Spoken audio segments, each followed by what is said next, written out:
Glória a Deus. Boa noite, pessoal. Quantos estão felizes por estarem aqui nessa noite? Diga amém. Você também que está online, que Deus possa te abençoar, onde você estiver assistindo, na TV Amazônia, ou no YouTube, ou no Facebook. Só para explicar também, tivemos um contratempo nos últimos dias com o nosso canal do YouTube, mas já está resolvido, viu, irmãos? Então, você que costuma assistir as mensagens depois, já conseguimos resolver, graças a Deus, recuperamos o nosso canal. Estamos ministrando nessa noite a palavra com o tema inabalável. Se você puder virar para quem está ao seu lado, diga assim: eu estou ao lado de alguém que é inabalável pela fé em nome de Jesus. Amém? Só quem recebe, diga amém. Você é inabalável por causa da presença do Senhor na sua vida. Abra sua Bíblia em Hebreus capítulo 12, versículo 27 e 28.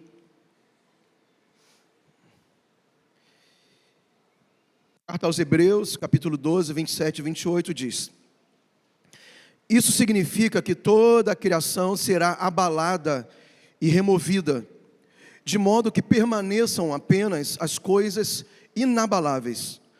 Uma vez que recebemos um reino inabalável, sejamos gratos e agrademos a Deus, adorando com reverência e santo temor. Esse texto aqui, o tema principal dele é justamente a palavra que nós usamos para ser também o tema da nossa mensagem, a palavra inabalável, se referindo ao reino de Deus, esse reino inabalável. Mas ele começa falando que as outras coisas, tudo que diz respeito à criação, tudo aquilo que nós conhecemos e nos interagimos com ela no mundo natural, todas elas são abaláveis. Todas elas são abaláveis.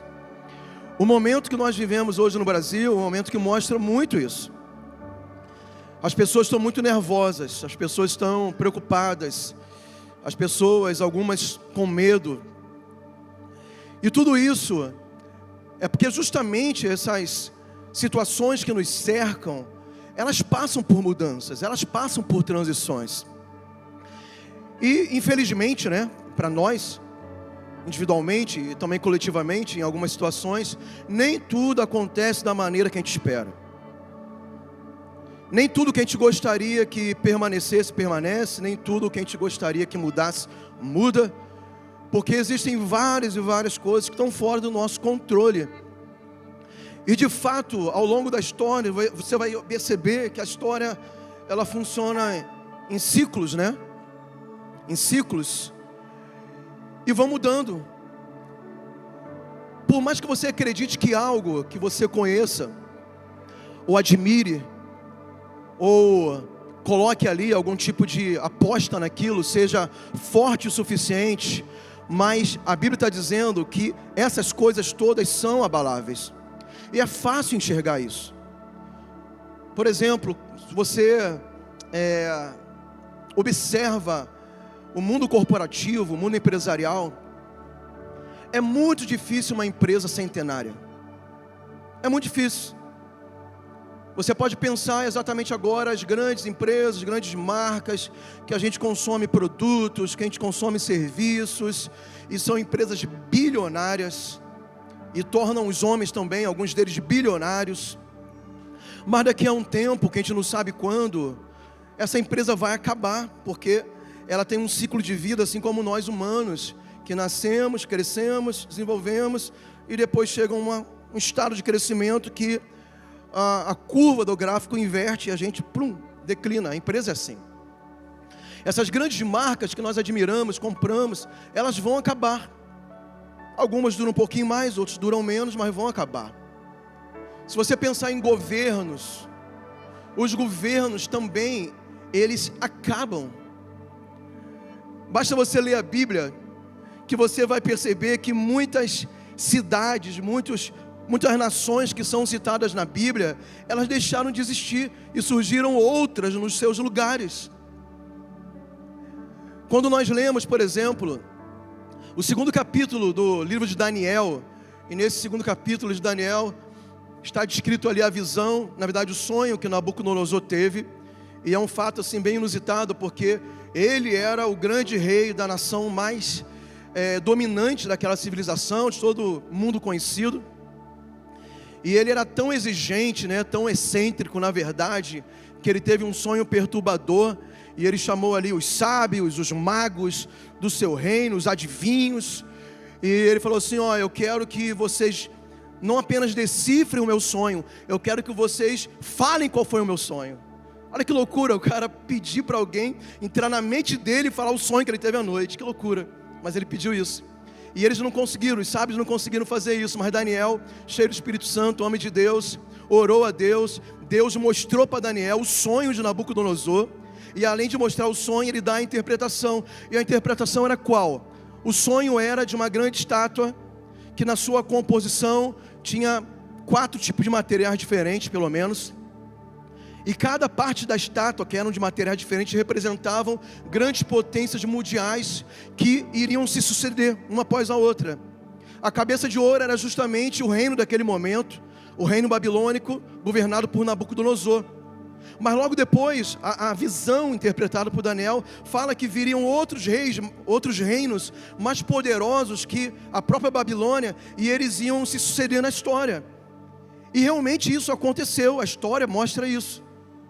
Depois veio o reinado dos Medo-Persas, que foi um grande reinado, também uma civilização inteira dominada por esse governo. Depois foi conquistado pela Grécia, através de Alexandre o Grande, que dominou também, todo mundo conhecido naquele momento, era um reinado grego. Mas depois dele veio o Império Romano. Isso ao longo da história. Só que na visão e naquele sonho, tinha uma outra parte em que o rei Nabucodonosor viu que uma pedra era removida de um monte, e não foi feito isso por mão humana, e aquela pedra se colidia com a estátua e despedaçava a estátua. E Daniel, ele interpreta isso também, e ele fala: esse quinto reino, esse último reino, que é representado pela pedra, é um reino que jamais terá fim. Falando de quê? Do reino que nós hoje estamos envolvidos e representamos, que é o reino de Deus. Todas as coisas, todos os reinados, todos os governos vão passar. Nós vivemos num tempo hoje, eu tenho 46 anos, tem pessoas de 25, de 30, nós acostumamos e fomos influenciados demais pela cultura americana. Nós assistimos a maioria dos filmes de Hollywood, cultura americana. Nós torcemos pelos heróis americanos, Capitão América, Homem-Aranha. Não é em vão que a cor é vermelho e azul, que são as cores da bandeira americana. Nada é em vão, tudo é uma linguagem comunicada, mostrando essa grande potência mundial, economicamente falando, belicamente e também culturalmente dominando o mundo. Mas hoje já mudou isso. Os Estados Unidos não tem mais essa influência toda que tinha há 10 anos atrás, há 5 anos atrás. Vou te dar um exemplo, o dia de hoje. Nós estamos numa confusão tão grande no Brasil. Vou perguntar: quantos sabiam que hoje foi a abertura da Copa do Mundo? Levanta a mão. Tá, baixa a mão. Quantos nem lembravam que hoje foi a abertura da Copa do Mundo? Olha aí, cara. Vê como o mundo está mexido. Como é que era antes a Copa do Mundo? Ficava, abertura, quando é que vai ser o jogo do Brasil? Eu sou fã de futebol, pessoal. Mas, confessar, eu não sei o dia que o Brasil estreia. Quando? Terça? Quando é? Quinta? Pois é, olha só, eu estou envergonhado de mim mesmo, sou um fã de futebol. Está tão confuso o Brasil que a gente não está ligado nessas coisas que eram para estar ligados. Mas sobre a abertura da Copa do Mundo. Qual é a sede da Copa do Mundo? Catar. Você conhece algum time de futebol do Catar? Não.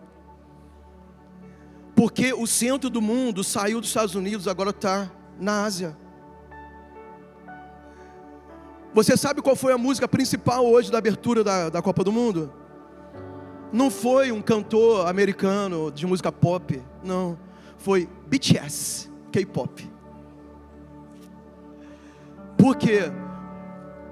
Essa grande potência, Estados Unidos, está perdendo a sua hegemonia, a sua força. Os reinos são abalados, governos são abalados, economia são abaláveis. Semana passada, aqui no Brasil, só porque, quando eu digo só porque, eu não estou diminuindo a gravidade, mas estou falando que não foi uma ação, foi um discurso. por causa de um discurso, somente uma grande empresa estatal brasileira perdeu mais de 100 bilhões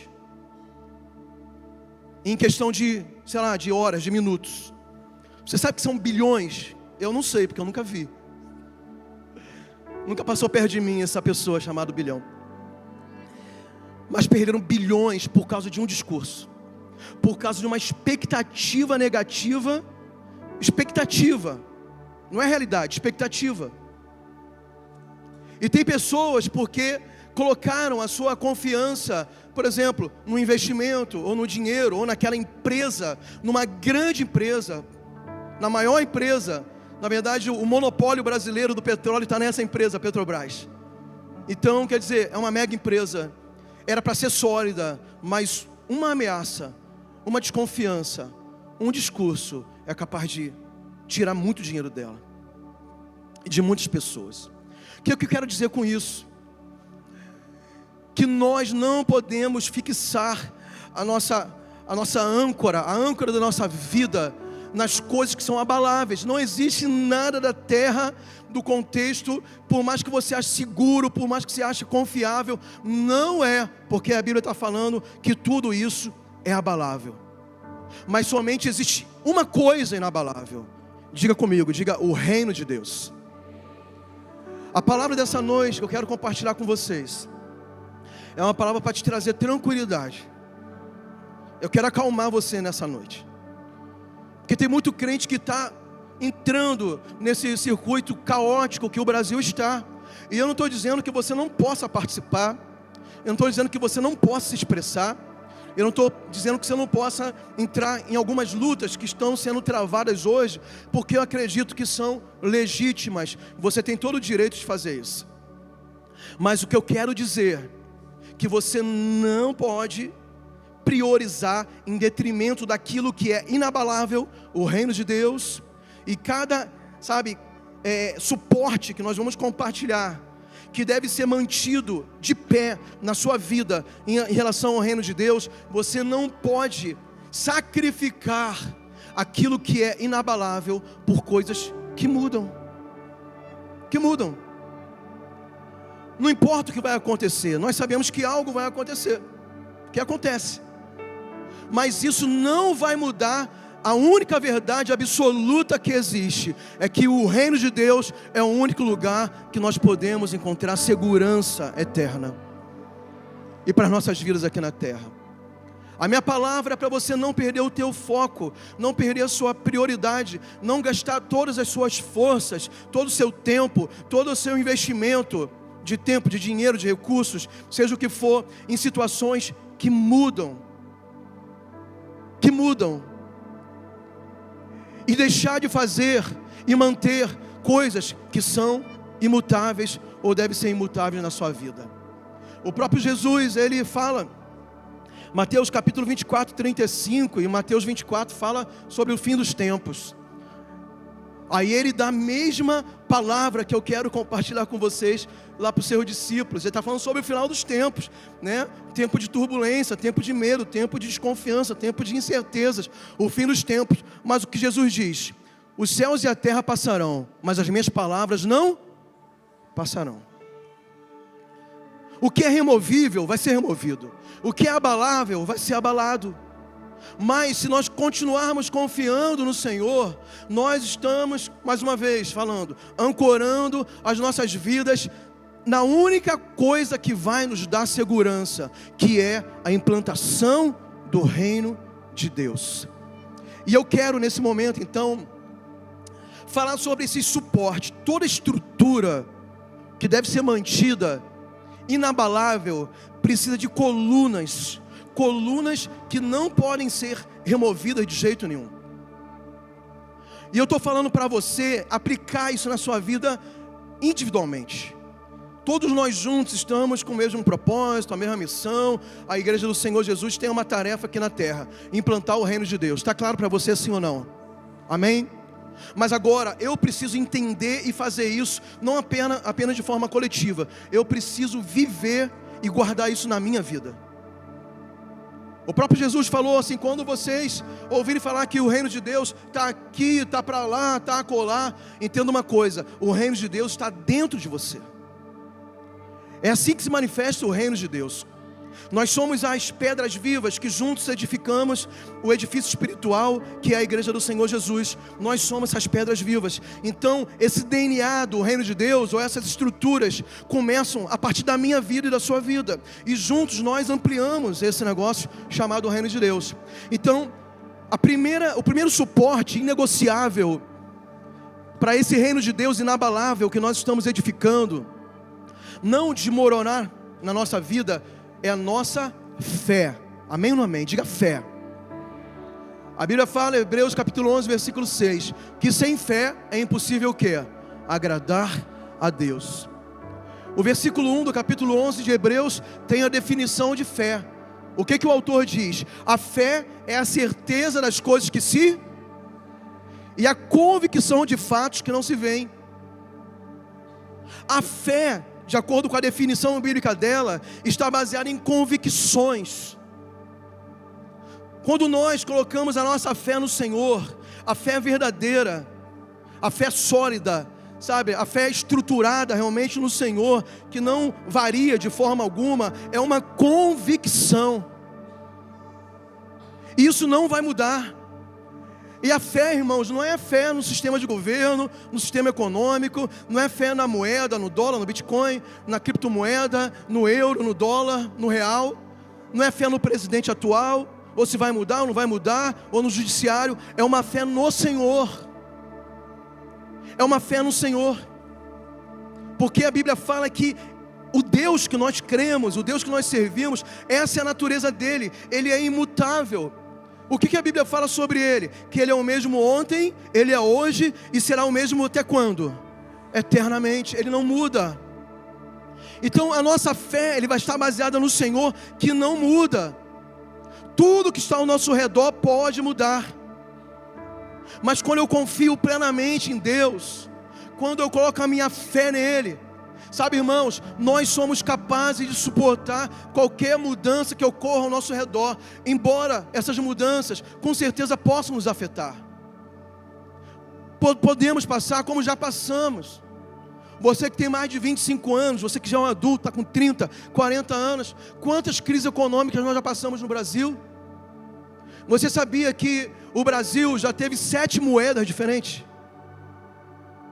Nos Estados Unidos, pelo que eu saiba, eu não sei, eu não estudei bem, mas pelo que eu saiba, não muda a moeda, é dólar a vida toda, desde que é uma nação independente é dólar. Agora no Brasil, nós infelizmente passamos por tantas coisas, já mudou 7 vezes, já teve 7 moedas com seu nome e 9, eu não sei o nome que se dá, 9 sistemas monetários, que é diferente de apenas uma moeda. Teve um tempo que eu lembro, nos anos 90, que antes de entrar o cruzado, eu acho, sei lá, ou depois do cruzado, fizeram um negócio chamado URV. Um negócio muito louco. O Brasil não é para amadores, não. O Brasil é só para profissional mesmo. Nós passamos. E nós passamos como? Nós, filhos de Deus, confiando no Senhor. O que a Bíblia fala sobre aqueles que confiam no Senhor? Salmo 125, versículo 1. Aqueles que confiam no Senhor são como o monte de Sião, que não se abala, mas permanece para sempre. Amém? Glória a Deus.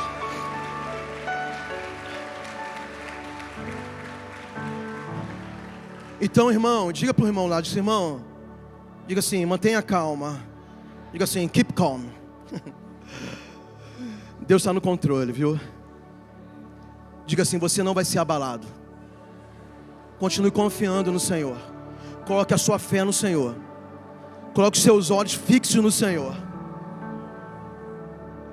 Vai dar tudo certo para o povo de Deus.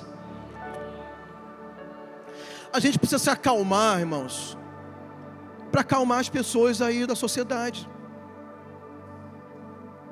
Se você ficar desesperado, para quem eles vão olhar? Quem que vai dar resposta para o povo lá fora que está desesperado? Entenda, não estou dizendo para ninguém parar de fazer o que está fazendo, cada um sabe, e adulto tem convicção do que deve fazer. Mas a gente vê o povo perdido, e nós não podemos estar perdidos, porque nós estamos seguros naquilo que é inabalável, a palavra de Deus. Então mantenha a tua fé firme no Senhor, e descanse no Senhor, que vai dar tudo certo em nome de Jesus. Segundo suporte, a nossa comunhão com Deus. Continue desenvolvendo comunhão com Deus. Não é porque agora o negócio está caótico, não é só porque está caótico que você vai buscar Deus, não. Nós devemos continuar fazendo o que a gente sempre fez. Se você sempre buscou o Senhor, continue buscando o Senhor. Se você não buscava antes, então aproveite o momento, busque, comece a buscar e não pare mais. Cultive a tua comunhão diária com o Senhor. Como é que você vai ter fé se você não conhece o Senhor? Como é que você vai acreditar em algo que você não conhece? Estou falando do teu relacionamento com Deus. A Bíblia fala que a fé, a coluna que nós falamos antes, vem pelo ouvir, e ouvir a palavra de Deus, ou ouvir pela palavra de Deus. Você precisa manter comunhão com Deus para encontrar descanso. Não foi o que Jesus falou lá em Mateus capítulo 11, lá no versículo 28?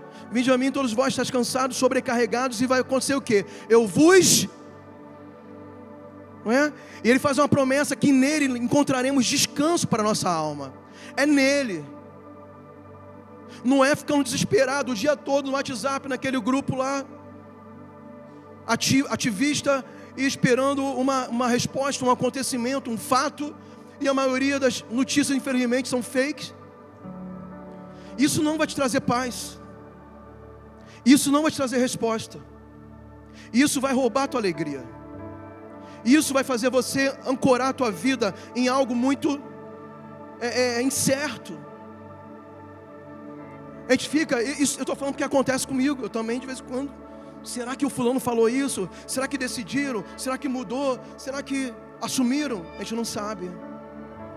Mas o que eu tenho entendido? Que eu preciso dar um descanso aqui para o meu celular e para minha alma também, e correr para o Senhor Jesus e falar: Senhor Jesus, aconteça o que acontecer, o Senhor permanece o mesmo ontem, o Senhor mesmo de ontem permanece hoje e vai ser o mesmo. Não importa o que acontecer, a tua natureza não muda. O Senhor permanece bom, o Senhor permanece poderoso, o Senhor permanece no controle de todas as coisas. O Senhor o Senhor supremo, o Rei supremo, soberano sobre todas as coisas. A Bíblia fala que os reis da terra se dobrarão diante do Senhor. Ele está no controle de todas as coisas. E para eu descansar nele, essa comunhão não diz respeito a ele, essa comunhão diz respeito àquilo que eu preciso dele. E se eu quero me manter inabalável diante do tempo ruim, eu preciso desenvolver essa comunhão cada vez mais profunda com o Senhor. Quando eu prego essa palavra porque essa palavra ministrou para eu descansar no Senhor. Porque eu estou envolvido nisso, estou aí. Eu sou brasileiro. Estou preocupado. Mas eu preciso descansar no Senhor. E na comunhão com Ele, eu encontro descanso para a minha alma. E na comunhão com Deus, você é fortalecido. O próprio Jesus, quando estava no deserto, passando aquele período de tentação, 40 dias, e Satanás se apresentando para ele, aquela luta toda, o que Jesus responde para Satanás? Ele diz: não só de pão viverá o homem, mas de toda a palavra que procede da boca de Deus. Ele sabia que ele precisava se fortalecer, não no pão que Satanás oferecia para ele, mas sabia que a fonte do seu sustento, da sua firmeza, para ele superar momentos difíceis, era se alimentando do Senhor. Mas na verdade ele está falando dele mesmo, ele sendo Deus, porque lá em João capítulo 6, ele se apresenta como o pão da vida. É o pão que nos sustenta, que nos alimenta, que nos dá firmeza para caminhar. Que nós vamos passar pelas tribulações, que nós vamos passar pelas lutas, pelas aflições. Nós vamos estar sendo sustentados por essa comunhão, quando nós nos relacionamos com Ele, nos alimentamos dEle, nos enchemos dEle e nos fortalecemos nele. Amém? Vamos dar um aplauso mais uma vez para o Senhor Jesus.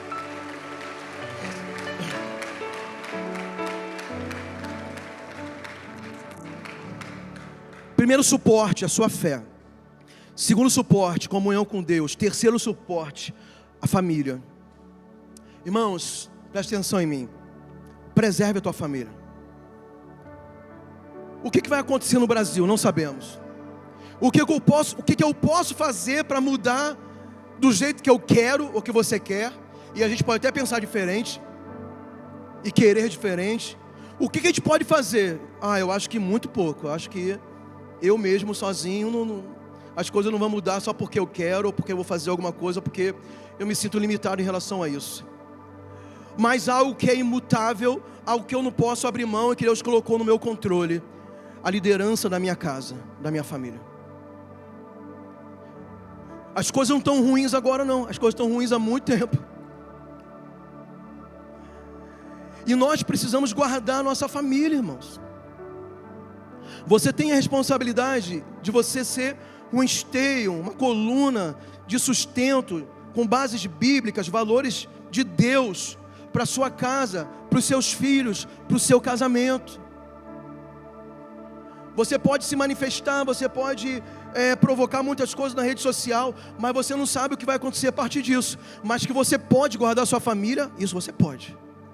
Eu tenho certeza que Deus te deu capacidade e graça para isso. Além de tudo, te deu responsabilidade disso. E nós precisamos trabalhar nisso. Semana retrasada, o pastor Eibe pregou aqui, e ele estava explicando sobre constância. Ele falou sobre família. Ele falou sobre culto doméstico, ministração da palavra em casa, oração, conversa, tempo de qualidade. Ele falou um pouco sobre isso. E nós precisamos desenvolver isso com muita intencionalidade, para que o diabo não bagunce essa coluna tão importante para a manifestação do reino de Deus, que é a família. E justamente na nossa casa, não, na nossa casa não. Eu estava contando para os irmãos nas outras mensagens que 2016, 2017, o Brasil começou a se politizar mais. E eu também, junto com a maioria. Eu era muito ignorante politicamente, não me interessava. Passei a me interessar, passei a acompanhar, passei a ler, passei a querer entender. Os meus filhos estavam na fase do ensino médio. Nós começamos a conversar lá em casa sobre isso. Por quê? Eu entendi que eles, assim como eu conversava em casa, mas fora de casa, eles também estavam recebendo informações. Eles estavam, de certa forma, recebendo influência. Agora você entende que essa luta da preservação da sua família, principalmente dos seus filhos, é uma luta desigual com o mundo. Porque até nós cristãos falamos assim: mas eu trago meu filho para a igreja, ele é criança, então ele está lá no Paz Kids agora. Ou então ele é adolescente, ele vem para o Start, ele está na célula, ou no Giflen, ele participa do culto de domingo. Vamos fazer algumas contas rápidas aqui. Quanto tempo dura uma célula? 1 hora, na média. Quantas vezes por semana? 1 vez por semana. Quanto tempo dura o culto de celebração? 1h30. Quantas vezes por semana? 1h30? 2 horas? Soma aí, quantas horas por semana o teu filho está nesse ambiente aqui, que você acha talvez que é suficiente para ele? Quantas horas por semana? Bora, pessoal, matemáticazinha facinho. 2h30. Ele está na célula. Uau, está na célula, que benção. A benção mesmo, legal. Ele está no culto de celebração, mas 2h30 por semana. O seu filho está na escola, no mínimo 4 horas por dia, ou na faculdade 4 horas por dia.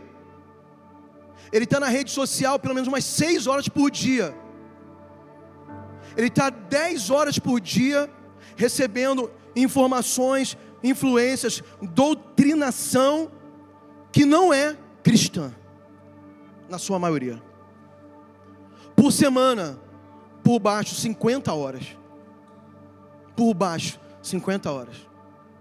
Isso se a gente pegar só 5 dias por semana. Eu ainda dei descanso aí do final de semana. Mas colocar sábado e domingo, põe aí 70 horas por semana. 80 horas por semana. Se a gente pensar que no sábado tem mais tempo e domingo também, né? É uma luta desigual, é ou não é? Não é desigual?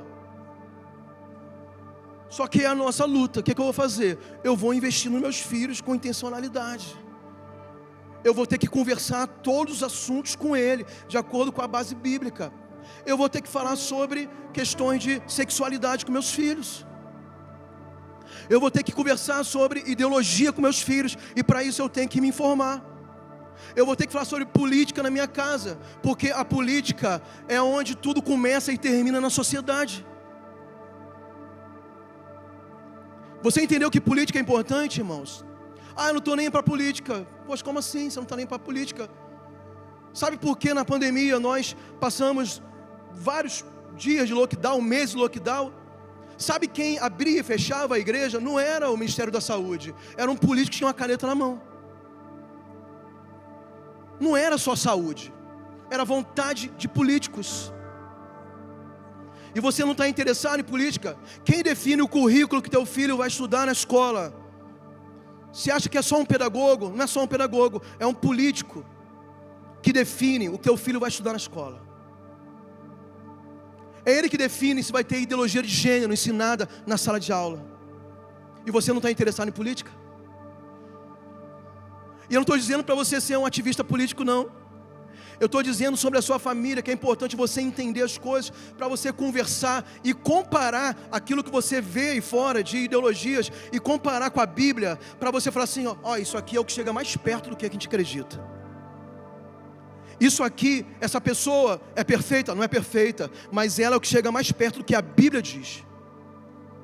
Já que temos que votar, já que temos que escolher, já que temos que nos posicionar, então vamos nos posicionar de acordo com o que a Bíblia diz. Eu acho que foi em 2019 ou 2020, eu fiquei estarrecido, vou até usar aqui o nome da Giovana, a gente conversa um bocado sobre isso lá em casa, e ela estava me falando que ela participa de um grupo do WhatsApp dos amigos e amigas do ensino médio, lá de Macapá, nem convive mais. E eu não sei se foi ano passado ou ano retrasado, que houve uma situação bem complicada lá no Chile, que incendiaram uma igreja. Tá ligado, Alexander? Foi uma igreja evangélica ou católica? Católica, uma igreja católica, uma igreja cristã católica.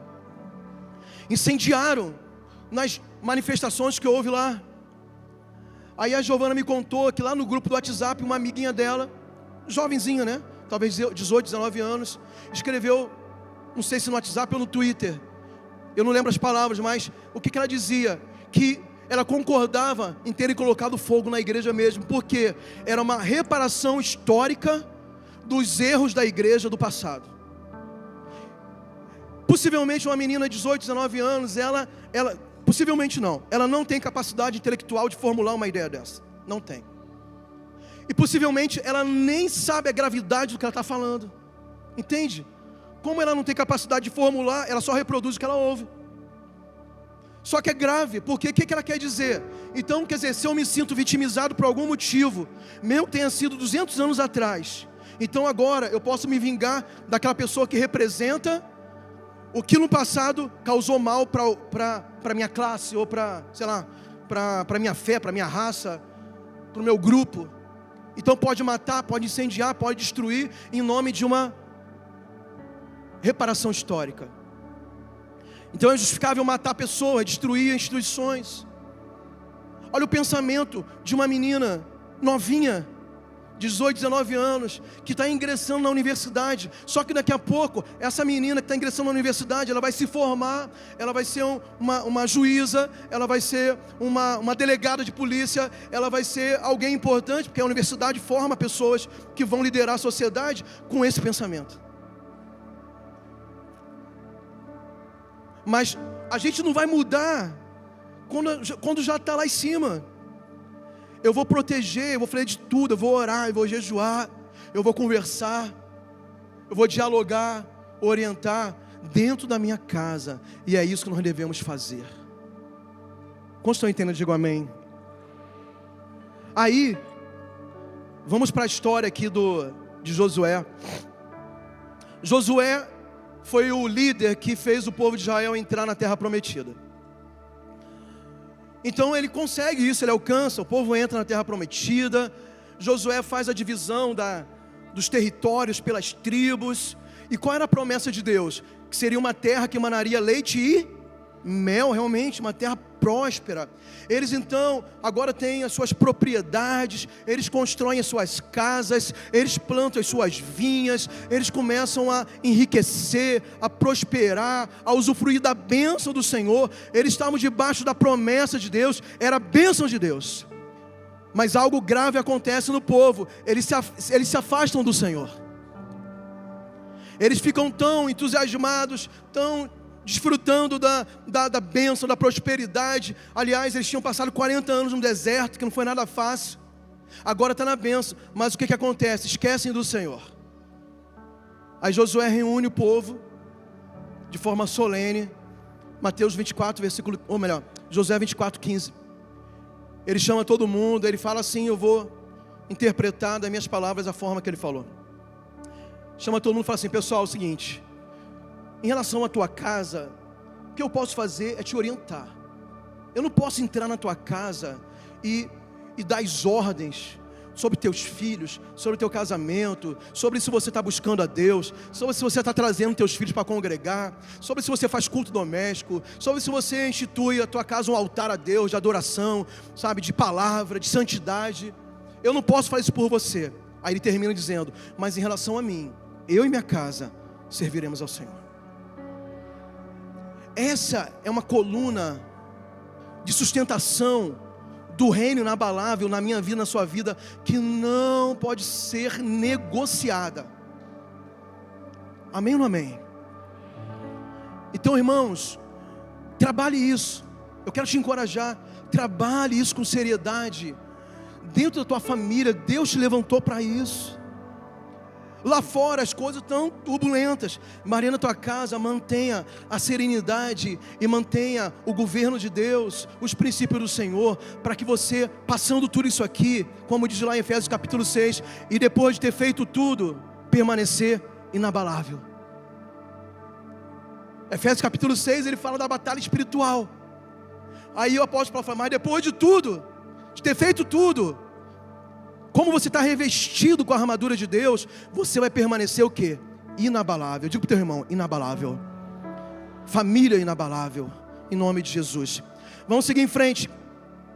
O quarto suporte é a igreja local. Nós precisamos preservar o nosso amor, a nossa paixão e a importância da igreja local. A igreja local é a forma bíblica e a única forma que o reino de Deus e a igreja do Senhor Jesus se organiza e se move no mundo. É por isso que o autor aos Hebreus, ele também escreve, não deixeis de congregar como é costume de alguns. Naquele tempo já havia pessoas que não congregavam, e hoje em dia tem pessoas relativizando a importância de congregar. Irmãos, o reino de Deus é muito amplo, entenda algo. O reino de Deus, ele vai muito além dessa reunião que nós fazemos aqui. O reino de Deus, a definição bíblica de reino é o quê? Justiça, paz e alegria no Espírito Santo. Isso é reino de Deus. Toda atividade que promove justiça de Deus, paz e alegria no Espírito Santo, é uma atividade que está estabelecendo o reino de Deus. Você sabia que tem pessoas que nem são evangélicas e estão estabelecendo o reino de Deus? Sim. De modo parcial, mas está. Por exemplo, uma pessoa que resolve construir um orfanato para abrigar os órfãos. Aquilo é reino de Deus, irmão. Uma pessoa que começa a fazer filantropia com coração realmente puro, generoso, e mandar dinheiros para famílias desabrigadas ou refugiados de países que agora precisam se estabelecer em outros lugares, começa a ajudar. Isso é reino de Deus. Agora tem muito crente cabeçudo que fala assim, eu sou um crente fora da caixinha, então o meu chamado é para lá, é para cá, é para fazer essas coisas, é reino de Deus, mas por causa disso então, eu não preciso mais congregar, eu não preciso mais vir para o culto, eu não preciso mais estar numa célula, eu não preciso mais de pastor, porque eu estou fazendo coisas concernentes ao reino. Mas a Bíblia fala que nós não devemos deixar de congregar, porque é a forma bíblica que nós vamos nos organizar e manifestar Jesus a partir da igreja local. E é aqui que nós somos treinados, capacitados, enviados, empoderados, cobertos espiritualmente para fazermos o que tem que ser feito lá fora. Essa é uma coluna que você não pode remover. Não pode remover. Mantenha o teu amor, o teu compromisso, o teu engajamento com a igreja local. Aqui, você que congrega aqui é a tua igreja local. Tem pessoas nos assistindo de casa, da Assembleia de Deus, da Batista Quadrangular. Se você está plantado numa denominação dessa, cristã, verdadeiramente bíblica, é a tua igreja local, permaneça aí mesmo. Sirva a Deus onde Deus te colocou. Não remova isso. Eu estou há muito tempo na igreja e vendo pessoas que esse pensar fora da caixa, abrindo mão da igreja local, se perderam completamente. Foram presas fáceis para o Satanás, para o pecado, para o mundo, porque perderam essa proteção. Quando começou a igreja, e as igrejas locais organizadas, a primeira igreja, a igreja primitiva, no capítulo 2 de Atos, a Bíblia fala sobre essa igreja. Quais eram as características dessa igreja? Eles perseveravam na doutrina dos apóstolos, na comunhão, no partir do pão e nas orações. É na igreja local que você vai ser conduzido pela doutrina apostólica, da sua liderança, debaixo do Senhor Jesus, debaixo do Espírito Santo. Tem pessoas que querem ser agentes isolados aí pelo mundo de Deus. Não tem como. A estrutura que Deus colocou para nós sermos igreja não é eu sozinho aí no mundo fazendo o que eu quero fazer em nome de Deus. Não, somos nós juntos, o corpo de Cristo, um ligado no outro, como membros desse corpo, um dependendo do outro, operando conjuntamente, tendo cabeça Jesus Cristo. Então valorize a igreja local, não remova esse suporte da tua vida. Número 5, quinto suporte, a pregação do Evangelho. Irmãos, não deixe de pregar. Não deixe de pregar. Tem pessoas, como eu falei, sabe, tão desesperadas nas notícias, nos vídeos que entram no grupo, nos prints e tal esse tempo todo, e ele reposta tudo que chega para ele, e põe no Instagram, e põe no Stories, e põe no Twitter, e põe no Facebook, espalha nos grupos, gasta o dia com isso. Quero te perguntar, qual foi a última vez que você postou pelo menos um versículo lá no teu Stories? Ou se você fosse comparar a quantidade de mensagens políticas, ideológicas que você tem distribuído por aí afora, em relação às mensagens de fé, de salvação, porque a Bíblia fala em Marcos 16:15, ide por todo mundo e pregai o Evangelho a toda criatura. Aqui não está dizendo que tipo de mundo nós vamos pregar, no mundo. Não está dizendo em que momento que vai ser propícia a pregação. Não, a gente vai pregar. Vamos pregar. Continue pregando. Porque pode mudar tudo, mas enquanto Jesus não arrebatar a sua igreja, nós vamos continuar pregando o Evangelho. Amém ou não amém, irmãos? Continue pregando. Deixa eu falar um negócio muito sério para vocês. Nessa polaridade política que nós vemos no Brasil, nós nos posicionamos e tem que se posicionar, mas muito cuidado para você não se tornar raivoso demais, a ponto de deixar mais pessoas que pensam diferente de você. Elas não são os seus inimigos. Tem gente que está desfazendo parentela, amizades antigas, porque pensa diferente. A nossa luta não é contra carne ou sangue, é uma luta espiritual. Nós devemos continuar amando as pessoas. Como você vai pregar o Evangelho para a pessoa que você humilha, escorraça, e passa a odiar aquela pessoa porque ela se manifestou diferente, pensou diferente, votou diferente, acredita diferente? Eu não sou contra o debate, pelo contrário. Eu não sou contra a conversa, eu não sou contra o posicionamento, mas nós não podemos aceitar que a igreja seja uma igreja raivosa, odiosa, porque essa não é a igreja verdadeira de Jesus. A base da pregação do Evangelho é o quê? É o amor de Deus. Se existe alguma coisa que nós temos que falar sobre Jesus, é que Ele é amor. Qual é o principal que nós consideramos, o principal versículo da Bíblia? Porque Deus amou o mundo de tal maneira que deu o seu único filho. Para quem? Para gente que não merecia.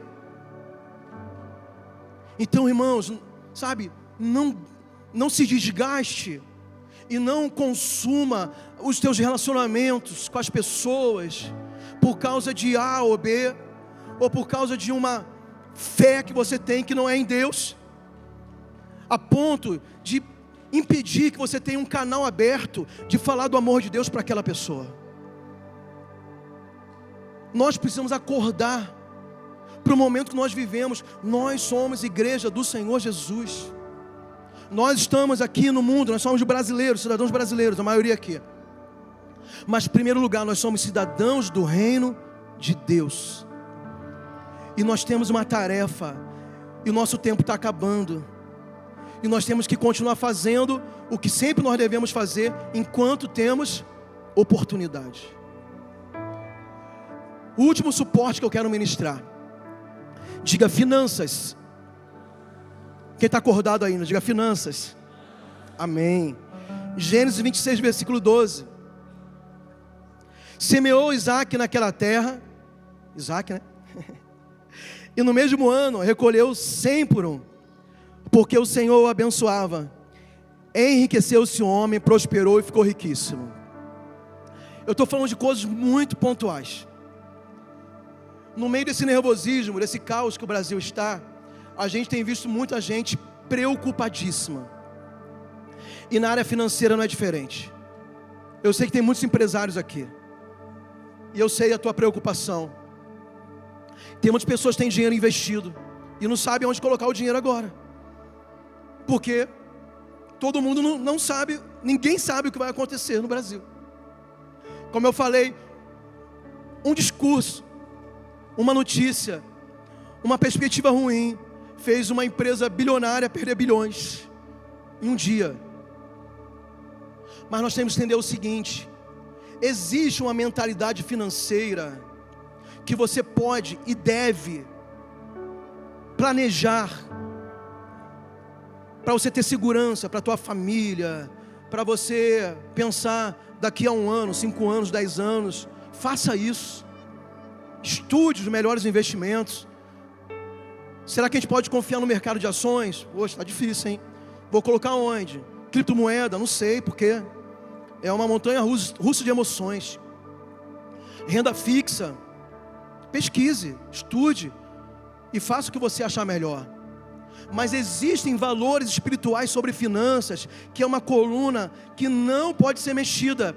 E é justamente isso aqui que eu li para vocês, esses princípios que Isaac lá no passado viveu. Isaac era um peregrino no deserto. Ele não tinha um local fixo para viver com sua família. Ele caminhava pelo deserto, ainda debaixo da promessa de Abraão, lá que ele recebeu no início: sai da tua terra, da tua parentela, e vai para o lugar que eu te mostrarei.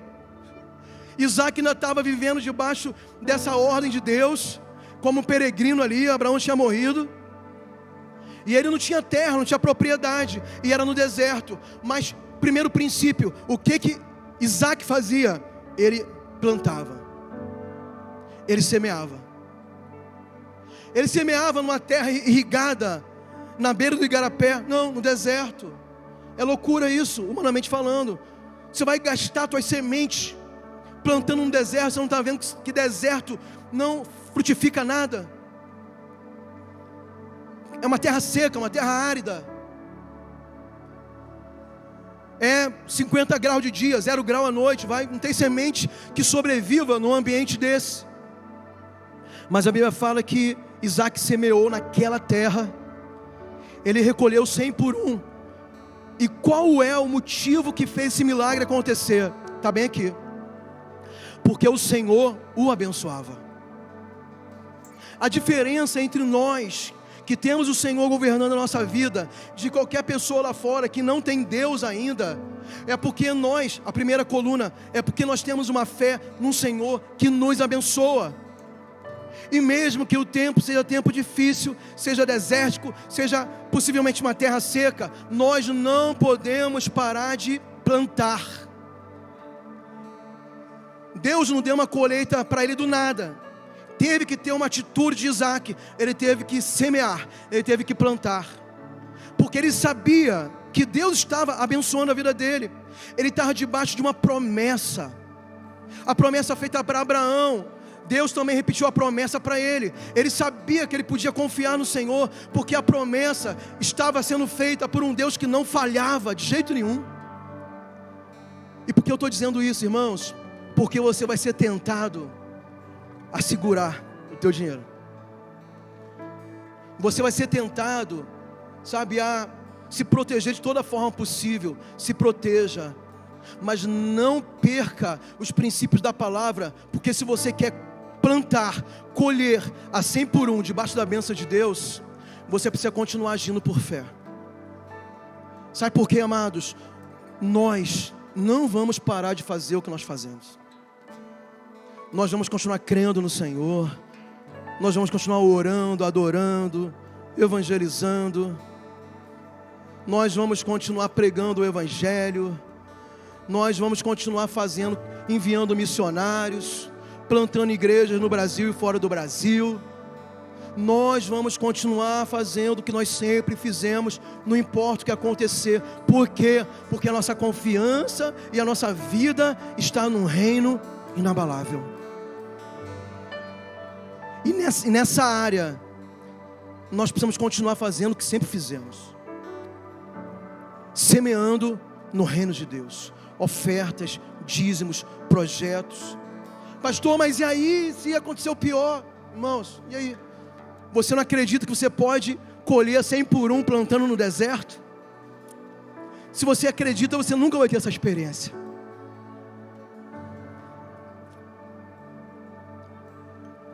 E eu quero orar por você nessa noite, amém? Então vamos ficar de pé.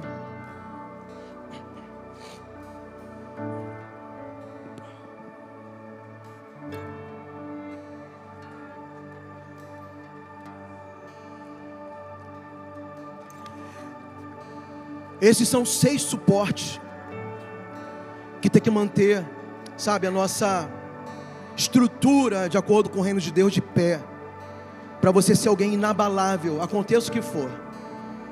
Céus e terra passarão, mas as palavras do Senhor não passam, e é nela que nós confiamos. Nela que nós confiamos. Nós vamos cantar uma canção. Quero que você faça dessa canção a sua declaração de fé nessa noite, a sua oração, e deixa o Senhor consolidar isso bem dentro do teu espírito, da tua alma, porque pode acontecer o que for, nós continuaremos a confiar no Senhor. Amém?